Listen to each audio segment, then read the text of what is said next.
नमस्कार दोस्तों, स्वागत है आपका हमारे YouTube channel history with me में। दोस्तों, आज हम बात करने वाले हैं भारत के प्रमुख 4 धामों में से एक द्वारिकाधीश धाम के बारे में। प्रमुख 4 धामों में बद्रीनाथ, रामेश्वरम, जगन्नाथपुरी के बाद चौथा प्रमुख धाम द्वारिकाधीश है और यह हिंदुओं के लिए विशेष महत्व रखता है।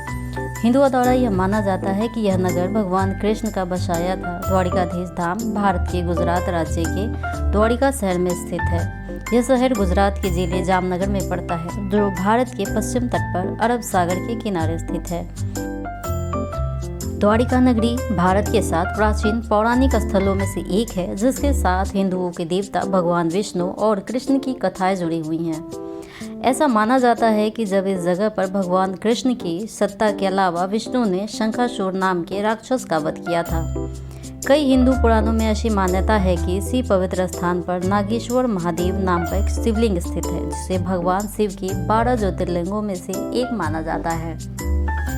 द्वारिका नगरी से संबंधित एक मान्यता और मशहूर है कि जब भगवान श्री कृष्ण पृथ्वी को छोड़ रहे थे, उस दौरान उन्हें 6 बार अरब सागर में डुबोया गया था। कहा जाता है कि भगवान श्री कृष्ण जी ने मथुरा वासियों की सुरक्षा के लिए मथुरा का त्याग कर दिया था और युद्ध छोड़कर मथुरा से चले गए थे, इसलिए उनका एक नाम रणछोड़ राय भी है।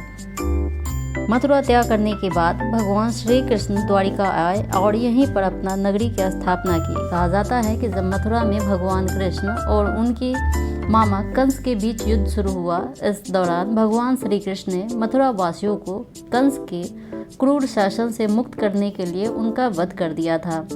कंस की मृत्यु के बाद मथुरा के शासन के लिए कंस के पिता उग्रसेन की घोषणा की गई, जो मथुरा के राजा थे। लेकिन उग्रसेन का यह निर्णय मगध के राजा जरासंध को स्वीकार नहीं था। कहा जाता है कि जरासंध ने यह शपथ ली थी कि वह सभी यादव कुल का नाश कर देंगे। जरासंध कंस के ससुर थे और उन्होंने प्रतिशोध लेने के लिए मथुरा पर लगभग 17 बार आक्रमण किया था, जिससे वहां के प्रजाजनों को काफ़ी क्षति हुई थी। मथुरा वासियों को सुरक्षित बचाने के लिए, ताकि उन्हें किसी भी प्रकार की क्षति न पहुंचे, इसलिए भगवान श्री कृष्ण ने अपने सभी यादव कुल को साथ लेकर द्वारिका जाने का निश्चय किया।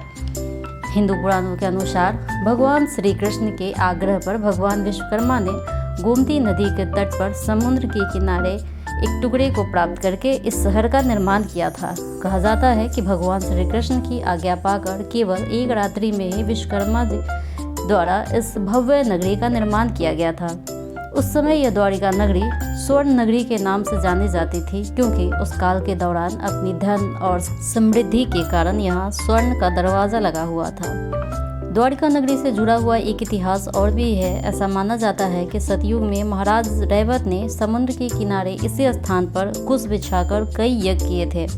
ऐसा कहा जाता है कि इस स्थान पर कुश नाम का एक राक्षस निवास करता था, जो बहुत उपद्रवी था। ब्रह्मा जी के विभिन्न प्रयासों के पश्चात भी वह राक्षस नहीं मरा। तब भगवान श्री विक्रम ने उसे भूमि में गाड़कर उसके ऊपर एक लिंग मूर्ति की स्थापना की, जिसे कुशेश्वर कहकर संबोधित किया जाता है। राक्षस ने भगवान से बहुत विनती की, तब उन्होंने अंततः यह वरदान दिया कि द्वारिका आने के पश्चात जो व्यक्ति कुशेश्वर नाथ के दर्शन नहीं करेगा, उसका आधा पुण्य उसी दानव को मिल जाएगा। ऐसा माना जाता है कि प्राचीन काल में द्वारिका नगरी का नाम कुश स्थली था, क्योंकि यहाँ कुश नाम का एक राक्षस निवास करता था, जिसका संहार भगवान विक्रम ने इसी स्थान पर किया था। लेकिन इस नगर में बहुत सारे द्वार होने के कारण इसका नाम द्वारिका पड़ गया, क्योंकि इस नगरी में प्रवेश करने के लिए एक बड़ा स्वर्ण द्वार था। द्वारिकाधीश मंदिर का निर्माण भगवान श्री कृष्ण के पोते वज्रनाभ ने करवाया था। पुरातत्वविद मानते हैं कि यह मंदिर लगभग 2000 साल पुराना है। यह द्वारिकाधीश मंदिर जगत मंदिर के नाम से भी जाना जाता है, जिसमें 5 मंजिला ढांचा है और 72 स्तंभ पर पूरा मंदिर स्थापित है। मंदिर का शिखर लगभग 78 मीटर ऊंचा है। मंदिर की भी ऊंचाई तकरीबन 157 फीट है। इस मंदिर के शिखर पर एक झंडा लगा हुआ है, जिसमें चंद्रमा और सूर्य की आकृति बनी हुई है। इस ध्वज की लंबाई 52 गज होती है। इसके ध्वज को कई मीलों दूर तक से भी देखा जा सकता है। ध्वज को प्रत्येक दिवस में 3 बार में बदला जाता है। हर बार अलग रंग की ध्वज फहराया जाता है। पूरे प्राचीन मंदिर का निर्माण चूना पत्थर से करवाया गया है। द्वारिकाधीश मंदिर में प्रवेश करने के लिए 2 मुख्य द्वार बनवाए गए हैं। इनमें से उत्तर द्वार को मोक्ष द्वार कहा जाता है, जबकि दक्षिण द्वार को स्वर्ग द्वार कहकर संबोधित किया जाता है। इस मंदिर की पूर्व दिशा में दुर्वासा ऋषि का एक भव्य मंदिर भी स्थित है और दक्षिण में जगत गुरु शंकराचार्य का शारदा मठ है। इसके अलावा उत्तरी मुख्य द्वार के समीप ही कुशेश्वर नाथ का शिव मंदिर है।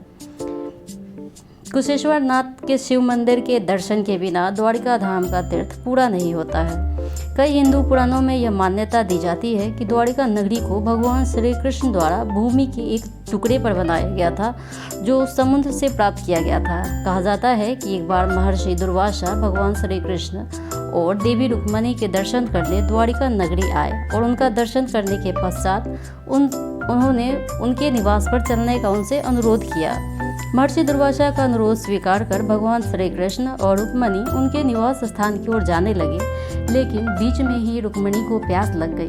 वह बीच में ही खड़ी हो गई और उन्होंने भगवान श्री कृष्ण से पानी पीने का अनुरोध किया। कहा जाता है कि रुक्मणी की प्यास बुझाने के लिए भगवान श्री कृष्ण ने एक पौराणिक छिद्र से गंगा की पावन धारा को वहां पर ला दिया। इस घटना से महर्षि दुर्वासा को ऐसा आभास हुआ कि देवी रुक्मणी भगवान श्री कृष्ण को उनके निवास स्थान पर जाने से रोकने का प्रयास कर रही हैं। इसी कारण महर्षि दुर्वासा रुक्मणी को पर क्रोधित हो गए और उन्होंने रुक्मणी को यह श्राप दे दिया कि वह उसी स्थान पर रहे। यह माना जाता है कि जिस स्थान पर देवी रुक्मणी खड़ी थी, उसी स्थान पर द्वारिकाधीश मंदिर का निर्माण किया गया है। द्वारिका मंदिर का निर्माण श्री कृष्ण के वंशज उनके पोते वज्र नाम ने करवाया था, जबकि द्वारिकापुरी का निर्माण भगवान श्री कृष्ण ने विश्वकर्मा से करवाया था। आज भी कई